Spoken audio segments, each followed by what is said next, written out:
Howdy, and welcome to the podcast. My name is Django, and I'm here to talk to you about various things. This podcast is going to be centered around our product, which is called Gasbot.xyz.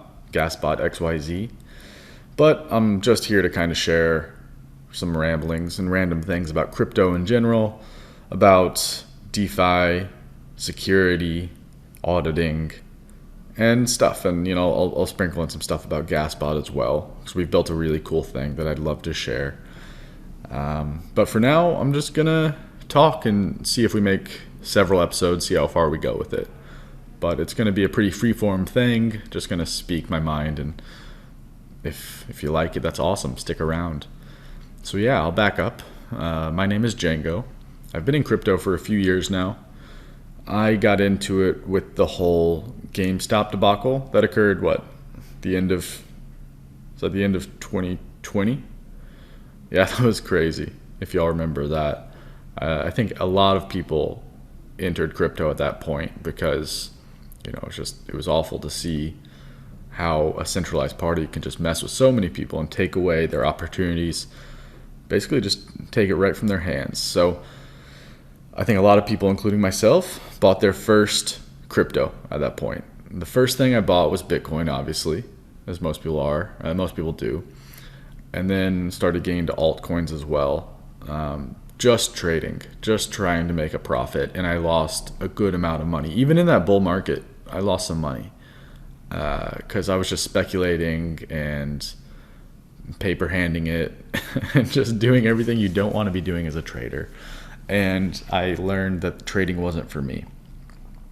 But it was fun. It was a lot of fun. I spent a lot of that time, several months later, building trading bots that were somewhat profitable, just kind of understanding patterns and trying to capitalize on how I thought other people would react to the market, and it was actually pretty successful, pretty fun to do, but nothing that I would really share with anyone or make that code public. I don't think it would be worth it at this point. I don't think it would still be profitable, to be honest. And then around the time of Olympus DAO and Time Wonderland, for anyone who's not familiar, those were the Olympus DAO was the first project in DeFi that offered insane APYs. Basically, you stake your token, and their token is a rebasing token, meaning that the supply the supply changes on every rebase, which occurs every 8 hours. So every 8 hours, you're printing money, and you could just go to the bank, basically just sell your tokens and earn a profit. Basically, it's a Ponzi if you look at it. I mean, Olympus DAO is a really credible project, so I'm not saying they're a Ponzi. I'm saying that what people used it for was the Ponzonomics of it, and that's definitely what I used it for at the time, specifically with Time Wonderland, which was a fork on Avalanche, which was the first one I believe to take their model and make it super high APY, try to get as many people on board as possible, and just ride the hype train. So I did ride that hype train for a month or two, made a lot of money, and then lost it all when it all crashed because the Ponzi dries up. That was fun though. It was a fun experience to get my feet wet in DeFi, and our listeners will probably have varying levels of experience with DeFi. If you're new to DeFi or just don't really understand it, the idea is that you have so many blockchains and you need tokens on the blockchain, gas tokens on the blockchain, to be able to interact with it and do things. And basically a blockchain is just a public database with state, and you can update that state through function calls. And basically that's what I was doing at that time. I bought a token, meaning my wallet now possessed the token. I staked that token in a protocol, in the protocol smart contract, and earn extra tokens from it and sell those tokens. So that's what I was doing at that point. It was a lot of fun, even though I was losing a ton. But yeah, moving on from there, that just kind of got my appetite thriving for crypto and the blockchain. I didn't know what I was doing. I was just clicking buttons on the computer, but it was fun. So at that point, I started looking into arbitrage opportunities.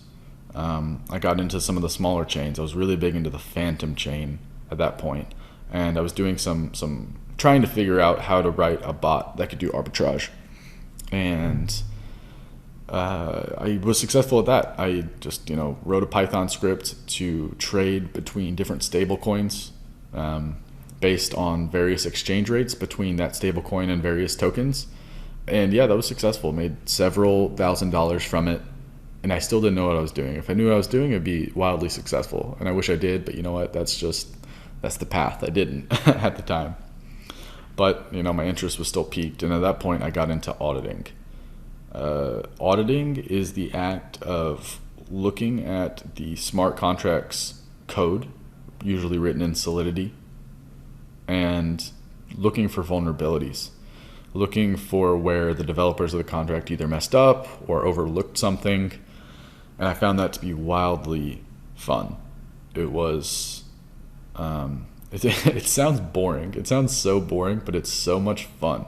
Because when you find a bug, it's like, oh, it's great. You found the one thing that no one else has found, especially in a live contract that's currently on the blockchain that people are using. And like what could go wrong with it, how someone could steal someone's money. And there's a huge discussion in this community of auditing and security of, black hats versus white hats. There are good people and there are bad people. The bad people are the ones that are causing all these exploits and stealing money from people and either keeping the money or returning 90% of it and keeping a big profit for themselves. And then you have the white hats, the good guys who catch these bugs and tell the projects about these bugs so that they can fix them before anyone's affected. And that's the route I went down, obviously. And I've been doing that for about 2 years now, finding bugs, reporting bugs to people. And it's a really rewarding experience to get paid for something that has benefit for others, for users, for protocols. Yeah, for the most part, it's been a great experience. It's a weird profession, to be honest, because one, you're getting paid in crypto under a fake name like Django, and no one knows who you are. So it's a weird thing. Telling it to friends, like when they ask what I do, I'm like, oh man, I'm just online making money just by finding bugs, and people call me Django. It's just a weird thing to say, but it's really fun. And yeah, so I started that in 2022, and I've been doing it up until pretty much today. And yeah, it's fun. But somewhere along the line, about 6 months ago, I wanted to get more into the building side of things, and I saw a clear need in the crypto space. And that is how to get gas on the blockchain. Like I had kind of explained earlier, you need gas in order to use a blockchain. And that's because the blockchain is just a sequence of blocks. These blocks that are being mined by an individual, and that individual needs to be paid for his work. So everyone who's submitting a transaction pays a gas fee. And the gas fee is dependent on a couple of things. On a normal blockchain, like a layer 1 blockchain like Ethereum or Avalanche, Phantom, you pay based on the gas price, so the current gas price, which is kind of a market price of how quickly does someone want to get their transaction posted to a block. It's a function of how many people are sending transactions and what's the competition for trying to get on a block. And the other factor is the amount of gas that needs to be used. So a basic function call that does one small thing will be cheap. Or if it does a lot of complex logic and changes a lot of state variables within the blockchain, then that's going to be expensive. So multiply gas price times the total gas, you get the total gas fee that needs to be paid in order to get your transaction published. So it's a simple idea once you get your head wrapped around it.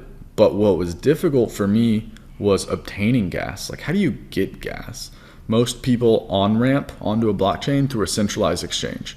For example, Coinbase, or Binance, or KuCoin, or whatever you have available to you. And that's good for several big blockchains. Anyone can buy Ethereum, and then they have to transfer Ethereum to their wallet. You create a wallet in MetaMask or something else. which is easy. And most people have access to like other big chains like Avalanche and stuff. But other smaller chains, it's really hard to get that gas token, in my opinion, in my experience. Like, for example, Phantom. Yeah, I just didn't have access to a centralized exchange that offers Phantom. So like buying it was difficult. Now in 2023, 2024, we're seeing a ton of new layer 2s pop up. And a layer 2 is a blockchain that's built kind of on top of Ethereum, but it's its own chain. It just also posts its data back to Ethereum for security purposes. And with each new chain, you have a new gas token of sorts.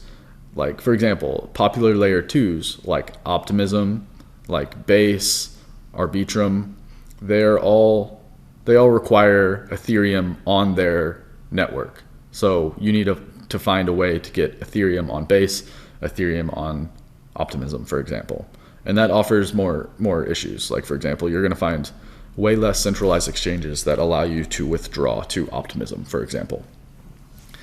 So knowing that and just experiencing the difficulties of doing that, going through that process so many times, trying to figure out how to get gas, I just decided to build what I've wanted to have in DeFi for a while, which is now called Gasbot. And you can find it at Gasbot.xyz. And it is a couple different things all within one, but the premise is it makes it as easy as possible to get gas on any chain you want. And we're about to launch our version 2, which is going to be really powerful. So I'll explain everything that Gasbot does and our mindset when building it, because that's kind of the key to why Gasbot's so cool. So the idea behind Gasbot is we support 12 chains currently, but we'll support as many as we can. We want to reach as many chains as possible. Let's say you want to start interacting with chain X, but you don't have any gas on chain X, but hey, you have some stable coin on Ethereum, or you have some ETH on Ethereum, or you have some stable coin on the Linea blockchain, whatever. You have any funds anywhere, you can simply send them to the Gasbot contract and we'll get you gas on whichever chain you want. So it's kind of, just in simple terms, a cross-chain bridge specifically for gas, with added features to make it easier than doing normal bridging. So to back up, bridges are these entities that allow you to move funds from blockchain to blockchain. And there are several bridges and several good options. And they can allow you to move different tokens, not just gas and other tokens. Gasbot is limited in its scope specifically to gas, and we just do it better, faster, easier, and a better UX than other bridges, and that's our purpose. So we have a couple of really cool offerings to make it as easy as possible for users. One, we have a gas for gas swap. So yeah, send us your ETH on Ethereum. We'll send you Matic on Polygon, for example. Nice and easy, super simple. That's kind of offering A. Offering B is stablecoin to gas. Like I said earlier, you have stablecoin on any network. You can get gas on any other network, or the same one if you want to. So basically, you have any value on any chain, we'll get you gas on the other chain. Easy. A really, really cool feature that we have that no one seems to do is we offer relay services for stablecoins that support off-chain signatures called permit signatures. And this gets a little bit technical, but the idea is that you can sign a message, not on the blockchain, so just using your wallet, so completely off-chain. You can sign a message, and you'll send us that message via our UI, and we'll take that message, and that actually grants us allowance to your stablecoin, which we can then take and send you gas. And the beauty of that is that you don't have to have any gas on the first chain in order for us to get access to your tokens to then send you gas on the second chain. So 0 transactions from the user, and they can get gas. It's a really cool idea that basically just allows people to not be stuck. we handle it. We handle everything ourselves and make sure the gas is delivered timely and just without hassle for the user. So it's really, really cool. So we have our dApp that you can find on gasbot.xyz/refuel. But the power of Gasbot is really going to come from the fact that we've boiled down our swapping interface, our gas delivery interface, into an NPM package that other dApps can install within their own websites. So let's say a new chain pops up. It's called Proton chain. I don't know why I just came up with that, but that sounds cool. So Proton chain just launches, and a project launches a decentralized exchange on Proton chain. But like, users are going to find difficulty getting gas on Proton chain because centralized exchanges won't withdraw there for a long time, and yeah, it's going to be hard. Bridging there is going to be difficult. The new DEX, the new decentralized exchange, or called it a DEX, can install our Gasbot widget onto their dApp, and there will be this nice handy button for users to click the Gasbot icon, and that's going to scan their wallet for all of their stablecoins, all of their other gas token balances across all of our supported chains, and allow them just to click a couple times and get their gas on Proton chain. It's super simple and super easy. And yeah, I guess I kind of forgot about one thing that makes us awesome too, is that we're aiming to make Gasbot as user-friendly as possible, and we truly mean that. Like, I can't stress enough how simple it is to use Gasbot, even if you have no crypto knowledge. Let's say you're like a super noob when it comes to DeFi. Using Gasbot is so easy because we scan your wallet for all the tokens you have and present them to you. So you don't have to know like, oh, what is that token called? What's that address? How many decimals does that token have? Like, you don't have to know any of that. Everything's in USD. So for stablecoins, that's pretty easy because usually a stablecoin is 1 USD. But we also show your gas token balances in USD as well. Like, you don't need to know that ETH is currently trading for $2,200 or that Matic is 75 cents. Yeah, we're just going to show everything in USD, so it's nice and easy for people to understand, and they're going to have all of their tokens shown to them. So it's just so they don't have to like figure out what they have in their wallet. Everything that we support that they can use for gas transfer will be shown to them. So yeah, I hope that makes sense, and I hope that sounds cool to other people. I know it's a really cool thing that I currently use. I built it and I use it all the time because it's if I need gas somewhere, it's like crazy easy. And that's what I've been doing. So I've been building that, and that's all I'm doing these days. Just trying to make that as good as possible, trying to get the word out so people can use it. We're not really like a crypto protocol per se. We're mostly just like a service that people can use, be happy with, and hopefully get a lot out of. We have a lot of other cool things like referral income that anyone can earn just by talking about us. I'll probably share that in future episodes. And the other kind of nuances, other things we're building just as kind of like public good stuff for just, blockchain ecosystem in general. Yeah, I'm excited to just share more. I think we have a few episodes. I can definitely bang out some really cool info. But yeah, that's me. I'm Django again, building Gasbot. I'll be around. If you wanna talk, just hit me up on Twitter. You can find me at 0xDjango on chain. I made that name because I was I was auditing and looking for bugs, and you call that bug bounty hunting. And I'm like, oh shoot, bug bounty hunting. That's cool. Who's a bounty hunter I know? Django on chain. That sounds awesome. So yeah, you can find me at Django on chain. At 0xDjango on chain. Yeah, I look forward to connecting with any of you who might come across this podcast. Hope you enjoyed what you heard. All right, I will see you in the next episode. Peace.